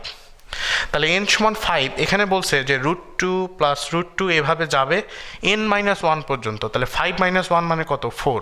তার মানে এরকম রুট 2 প্লাস রুট 2 প্লাস এইভাবে 4টা পর্যন্ত যাবে। দেখো অ্যান্সার বা প্রুভে কিন্তু লাস্টে এটাই আছে। দেখো একটু চিন্তা করে, root 2 plus root 2 plus root এরকম করে যেটা ভিতর দিকে চলে গেছে সেটা কিন্তু আসলে 4টা এরকম রুট 2 আসছে। তো এই শর্ট ইনফরমেশন দেখো, আমি কিন্তু এখানে যদি আমাকে এমসিকিউ আসে তাহলে আমার এগুলো কিছুই করতে হচ্ছে না, তখন সেই ক্ষেত্রে করতে না হয়ে আমাকে কি করতে হচ্ছে, শুধুমাত্র এইটার সাথে এটাকে মিলাতে হচ্ছে। ঠিক একইভাবে সাইন দিয়েও এটা থাকতে পারে, এবং বইয়ে আমাদের সাইন দেওয়া আছে, এই যে 2 sin pi by 2 to the power n এরকম থাকতে পারে। তো সেটা এই যে এইভাবে করবো। সাইনের ক্ষেত্রে চেঞ্জটা দেখো, আমি একটু লাল কালি দিয়ে দেখাই, শুধু এখানে একটা মাইনাস, শুধু এখানে মাইনাস, বাদ বাকি সব এক। এখানে আবার একটা চেঞ্জ, এখানে হবে n-2 সংখ্যক, অর্থাৎ জাস্ট এখানে কজ না থাকে, যদি চিন্তা করো যদি সাইন থাকতো, আমরা কোশ্চেনটা একটু চেঞ্জ করি, 2 sin পাই বাই 32, তখন n এর মান 5, ঠিক আছে। তাহলে তখন একটু চিন্তা করো অ্যান্সারটা কি হতো, অ্যান্সারটা হতো 2 প্লাস, এখানে কি প্লাস হতো না, এখানে সাইন, যেহেতু আমি হচ্ছে সাইনের জন্য এই অ্যান্সারটা বের করছি, একটু দেখো, minus root over two plus root two, এই পর্যন্তই। কিন্তু এটা যদি সলভ করো দেখবে অ্যান্সার এটা আসবে, কারণ n-2 সংখ্যক পর্যন্ত। n-2 মানে কি 5 - 2 তার মানে 3, অর্থাৎ 3 পর্যন্ত আমরা এটা রাখতে পারবো। তার মানে এটার অ্যান্সার আসবে √2 - √2, এভাবে প্লাস √2, এইটাই হবে ব্যাপার। এরপর সব সময় যে শুধু 2n থাকবে বা এর গুণিতক থাকবে, বিষয়টা তো এরকম না। 3 × 2n এই আকারেও থাকতে পারে, যেমন এর সাথে 3 গুণ আকারেও থাকতে পারতো, থেকে যে মানটা আসতো সেটাও দিতে পারে। তখন সেম ঘটনা, দেখো প্রায় সেম ঘটনা, 2 + √2 করে n-1 সংখ্যক পদ পর্যন্ত যাবে, লাস্টে শুধু প্লাস একটা √3 দিতে হবে। এইটা হচ্ছে এটার নিয়ম। একইভাবে আমরা যদি বলি 2 sin π/3 × 2n, তাহলে √2 - 2 প্লাস 2 এই ক্ষেত্রেও n-2 সংখ্যক পদ পর্যন্তই যাবে এবং সংখ্যক যাবে এবং প্লাস √3 লাস্টে গিয়ে হবে n-2 পর্যন্ত সাইনের ক্ষেত্রে। তো এই চারটাকে আমি মুখস্থ করতে বলবো না, কিন্তু তোমার কাজ হবে এই চারটাকে একটু মাথায় রাখা। সেটা কখন, এটা আলাদা করে মুখস্থ করবে না যে এটার ক্ষেত্রে এটা, এটার ক্ষেত্রে এটা, এরকম না। যখন একটা প্রবলেমে তুমি প্রুভ করার পরে জাস্ট লিস্ট থেকে জিনিসটা দেখে নাও, বইয়ের প্রবলেমের সাথেই এই চারটা বিষয়কে মিলাও, তাহলে MCQ এর যদি আসে 5 নাম্বারের MCQ বা এগুলোতে যদি আসে তুমি খুব সহজেই পারবে।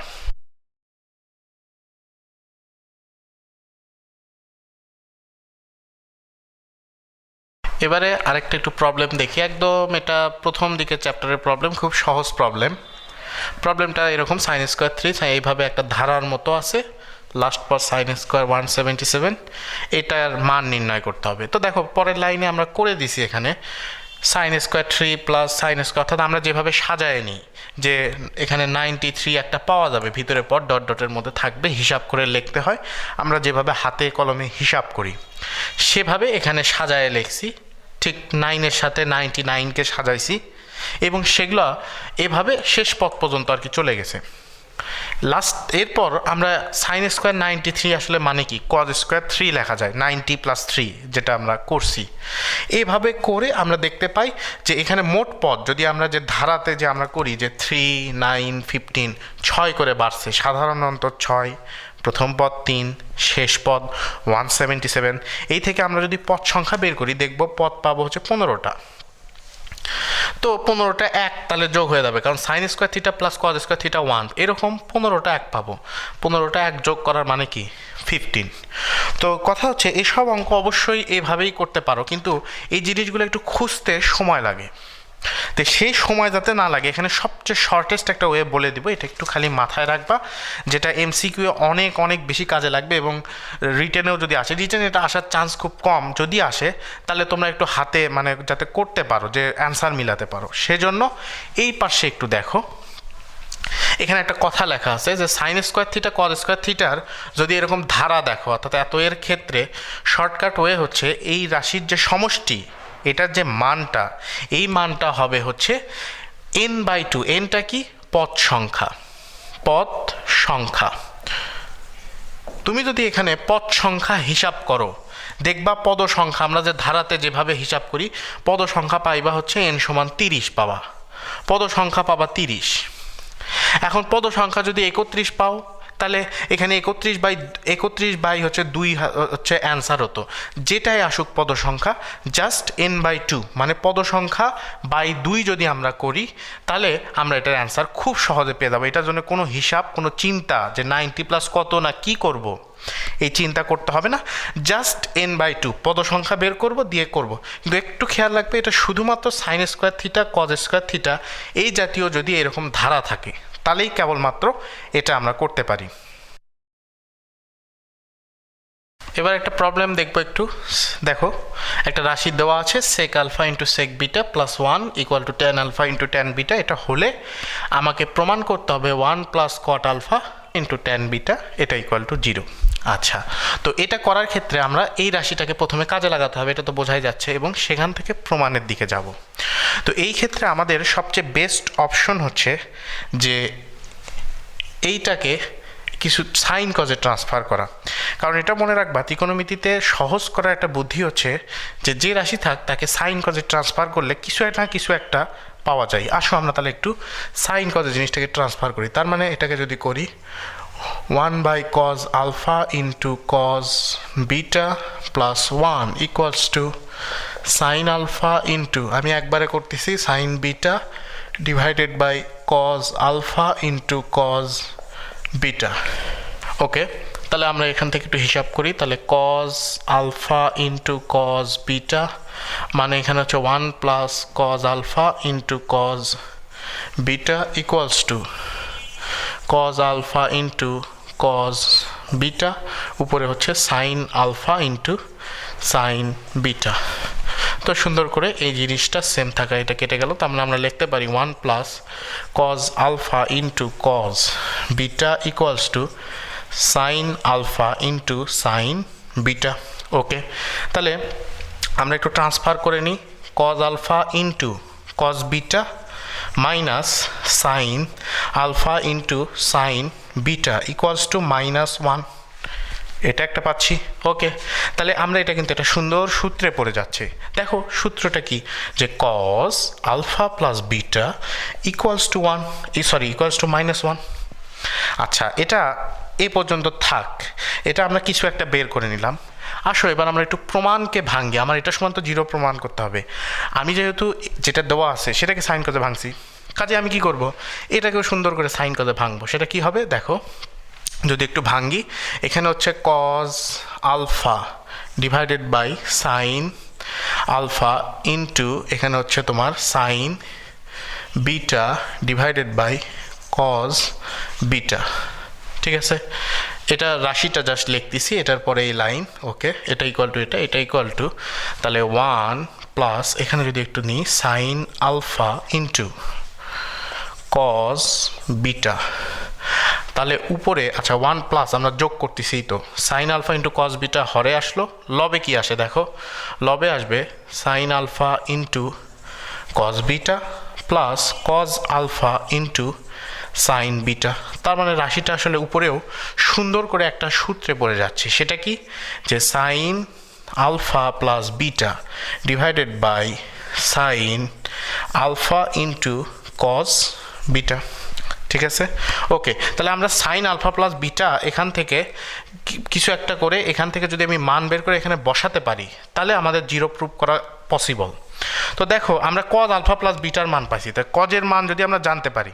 sin এর মান পারবো না খুব সিম্পল দেখো এখানে হচ্ছে আসলে sin alpha plus beta মানে কি sin alpha plus beta এটার মানে কি root over 1 minus cos square alpha plus beta না চিন্তা করো তো এটাই এটা একদম 9 এর বিষয় 1 minus -1 এর উপরে স্কয়ার সমান 0 তার মানে sin alpha plus beta এর মান কত 0 জাস্ট আমরা কি করব সুন্দর করে এই যে sin alpha plus beta মান 0 বসাই দিলাম নিচে যা থাকে থাক sin alpha into cos beta আছে এটার মানে হচ্ছে 0 অর্থাৎ আমাদের সুন্দর করে প্রুভড হয়ে গেল এই প্রুভড আচ্ছা তো আজকের মতো মোটামুটি আমাদের এই ক্লাস এখানেই শেষ মোটামুটি যা দেখাইছি এখানে একটু ফলো করতে হবে তবে ত্রিকোণমিতির ক্ষেত্রে আমি দুই একটা কথা বলি ত্রিকোণমিতি তোমার দক্ষ হওয়ার মেইন যে জিনিসটা তোমার উপর ডিপেন্ড করতেছে সেটা হচ্ছে প্র্যাকটিস ত্রিকোণমিতির প্রবলেমগুলা তুমি হচ্ছে বুঝে খুব বেশি দূর আগাতে পারবে না বারবার জিনিসগুলো চর্চা করতে হবে যে আমরা যে বইটা জেনারেলি ফলো করি কেতাবউদ্দিন এই বইয়ের কোনো প্রবলেম তুমি বাদ দিবা না জাস্ট সব প্রবলেম স্যার যেভাবে বোঝাইছে এবং আমি যেগুলো এক্সট্রা একটু দেখছি এই সব দেখবে এবং সুন্দর করে প্র্যাকটিস করবা তাহলে ইনশাল্লাহ হবে তোমার সবার জন্য শুভকামনা রইল আসসালামু আলাইকুম রহমতুল্লাহ